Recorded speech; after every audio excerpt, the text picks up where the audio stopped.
Greetings, everyone. This is Dr. Heather Leigh, and I'm here with our next presentation of Ghost Town Talks. This month, we'll be discussing Goodsprings, Nevada, which several people may be familiar with. It's south of Las Vegas area in the Henderson area, and is very well known for the Pioneer Saloon, which we will also talk about more.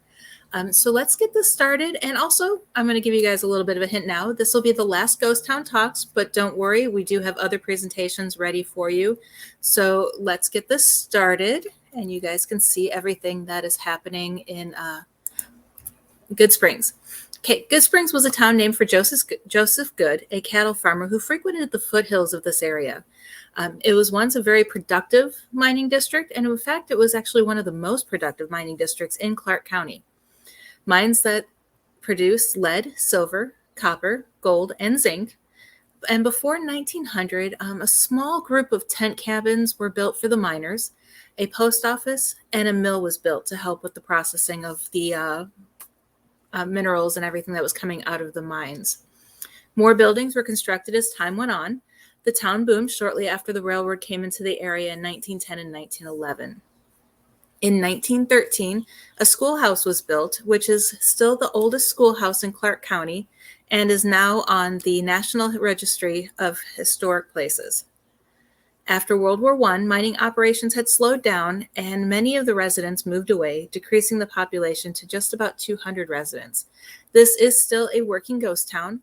However, it's very, I guess you would say many residents are still leaving the area because resources are limited and major cities are quite a ways away to get to. So, but it is still a great place to visit, and we will be talking about how to visit Goodsprings in a little bit. Okay, so next, like I mentioned, let's talk about the Pioneer Saloon. Goodsprings is home to the Pioneer Saloon, which is one of the oldest operating saloons in the state of Nevada.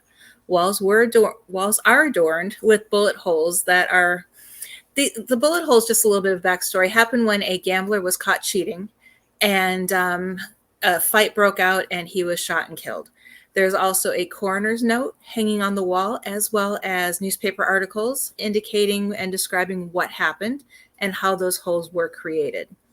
And then back in the day when George Vail opened the Pioneer Saloon, it really wasn't designed to be more of a bar or a saloon. It was more designed to be a social epicenter for the town where people could gather, get news, discuss, and miners could unwind after a long day. So it was kind of like our social media today, where we could share stories, but then it also had the saloon aspect to it, offering several different beverages.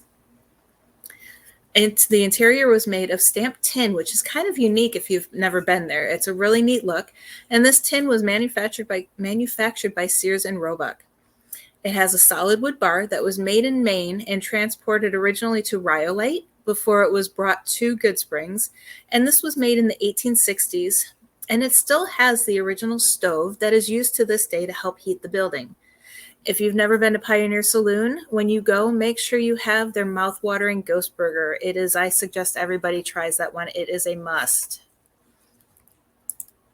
Okay, Clark Gable and Carole Lombard. Many people ask me, how are they related to the Pioneer Saloon or Goodsprings? Well, actually, the Pioneer Saloon has become famous for many reasons, including its association with Carole Lombard's plane crash on January 16, 1942. During a cross-country flight, her plane crashed into the mountains near Potosi, and Clark Gable waited at the Pioneer Saloon for news from the search party that was sent out to see if there are any survivors from that plane crash. Gable sat himself at a corner of the bar, heavily drinking for days. And he would doze off, nod off, and his cigars would burn holes into the bar, which you can still see today. When the plane crashed, it had 22 passengers on it, several military personnel and other, not really big name people, but other people who were significant in wanting the war to end. And all perished. And basically the plane crashed. It was on a cross-country journey. I'm kind of going in circles here, but it was on a cross-country journey, and it crashed after it made a brief stop in Las Vegas to refuel. Okay. As always, my biggest question is Goodsprings haunted? Well, there are many reports of Goodsprings being haunted, especially at the Pioneer Saloon. It is believed to be haunted by several spirits, including former bartenders, barkeeps, former patrons, Some have claimed to have seen or heard Clark Gable there, but the most popular spirits at the Pioneer Saloon include Carole Lombard, who is searching for her husband to console him, that cheating gambler who was shot during an argument, and then there's a miner in old-fashioned clothing that is seen sitting at the bar and then disappears before their eyes when people try to talk to him. There are reports of the schoolhouse being haunted by former students and a school teacher, and several of the small cabins have reports of strange light anomalies and disembodied voices occurring in these locations. Okay, visiting Goodsprings. Like I mentioned, you can visit Goodsprings today. The Pioneer Saloon is open for business, and if you visit, make sure, like I said, order that ghost burger. The restaurant is dog-friendly and all ages are welcome. I have the website listed there if you want to get more information about visiting the saloon. Now, when you go to Goodsprings, be mindful this is a working ghost town, so there are residents living, working, and going about their business in town. So be mindful of no trespassing signs that are posted by residents who want to keep their properties and their lives private. A walking tour is posted on the Goodsprings website. I have the link there below that takes you through the entire town where you'll see abandoned shacks, antique cars, and more. Okay, additional resources about Goodsprings. You have Ghost Towns is a website that covers all the different ghost towns throughout the United States, and it does have a page on Goodsprings. You have the Goodsprings official website, and then Travel Nevada has a section on Goodsprings Ghost Town. And all of those websites are listed there as well. You can either watch the replay to get these links, you can do a quick Google search, or take a quick screenshot of this so you have it for your reference. Okay, just a reminder, Henderson has several ghost town educational opportunities. You can go to the Clark County Museum, where you can walk Heritage Street and see historic buildings from throughout the state of Nevada, as well as learn about different towns and communities that were ghost towns or are ghost towns. McCaw School of Mines discusses mining history and mining methods of the past and today. They are open on the first Saturday of the month from 9 a.m. to 2 p.m., and that is open to the public. And that's called the Mine Experience if you decide to go to that. Hey, as I mentioned, this is our last Ghost Town Talks. Starting in March, we are going to do new presentations called Haunted Histories. Our first one will be the Haunted St. Augustine Lighthouse.